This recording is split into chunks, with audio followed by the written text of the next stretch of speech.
Hello friends, welcome to my channel. આજે આપણે બનાવવાના છીએ મકાઈનો ચેવડો। તો ચલો શરૂઆત કરીશું।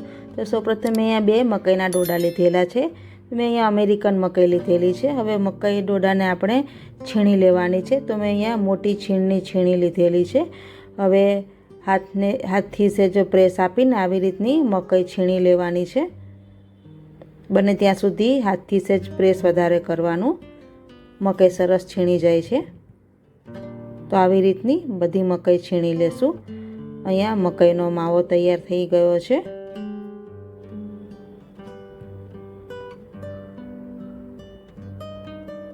તો ફ્રેન્ડ્સ, અત્યારે આ ચોમાસામાં મકાઈનો ચેવડો ખૂબ જ સરસ લાગતો હોય છે। તો અહીંયા મકાઈનો માવો તૈયાર થઈ ગયો છે। હવે કુકરમાં 2/3 કપ દૂધ એડ કરી દઈશું અને આપણે જે મકાઈનો માવો કાઢ્યો હતો તે આની અંદર એડ કરી દઈશું।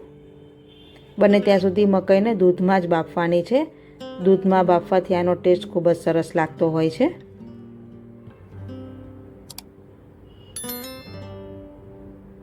થોડા આખા દાણા પણ આની અંદર એડ કરી દઈશું। મેં અહીંયા હાથથી જ આખા દાણા થોડા કાઢ્યા છે। આનો ક્રંચ જ્યારે ખાવામાં આવશે ત્યારે ખૂબ જ સરસ લાગશે। સરસ રીતે મિક્સ કરી લેશું।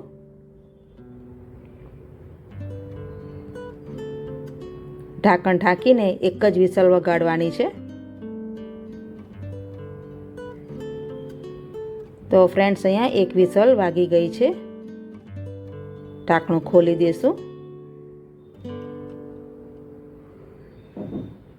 તો અહીંયા સરસ મકાઈની છીણ બફાઈ ગઈ છે। આવી રીતનું લચકા પડતું જ રાખવાનું છે। હવે પેનમાં 3 ચમચી જેટલું તેલ એડ કરી દઈશું। તેલ ગરમ થાય એટલે રઈ એડ કરી દેવાની છે। રઈ તતરી જાય, 1 તેજપત્તું, 2 સૂકા મરચાં, નાનો ટુકડો તજનો, 2 લવિંગ, 3-4 મરી અને કઢી પત્તા એડ કરી દઈશું। અડધી ચમચી હિંગ એડ કરી દઈશું। 1 ચમચી તલ એડ કરી દઈશું। ગેસની ફ્લેમ ધીમી જ રાખવાની છે। સહેજ આને સાંતળી લેશું। હવે 1 ચમચી આદુ મરચાં એડ કરી દઈશું। તો મેં અહીંયા મરચાં તીખા લીધેલા છે। જે તીખી મરચી આવે તે લીધેલી છે। એને પણ સાંતળી લેશું। હવે આપણે જે મકાઈનો માવો બાફેલો હતો તે આની અંદર એડ કરી દઈશું। સ્વાદ મુજબ મીઠું, અડધી ચમચી હળદર, અડધી ચમચી ખાંડ એડ કરી દઈશું અને બધું સરસ મિક્સ કરી લેવાનું છે। હવે આને સ્લો ટુ મીડિયમ ગેસે 2 મિનિટ માટે ઢાંકીને ચડવા દઈશું, જેથી મસાલા પણ સરસ ચડી જાય। તો ફ્રેન્ડ્સ, 2 મિનિટ થઈ ગઈ છે। તો અહીંયા મકાઈનો ચેવડો તૈયાર થઈ ગયો છે। ગેસ બંધ કરી દઈશું અને અડધું લીંબુનો રસ એડ કરી દઈશું। છેલ્લે કોથમીર એડ કરી દઈશું। તો ફ્રેન્ડ્સ, અહીંયા ગરમા ગરમ મકાઈનો ચેવડો તૈયાર થઈ ગયો છે। તમારે રાત્રે હળવું ભોજન કરવું હોય તો આ મકાઈનો ચેવડો એકદમ બેસ્ટ છે। એકદમ ટેસ્ટી આ બને છે। તો તમે ઘરે એક વખત જરૂર ટ્રાય કરજો।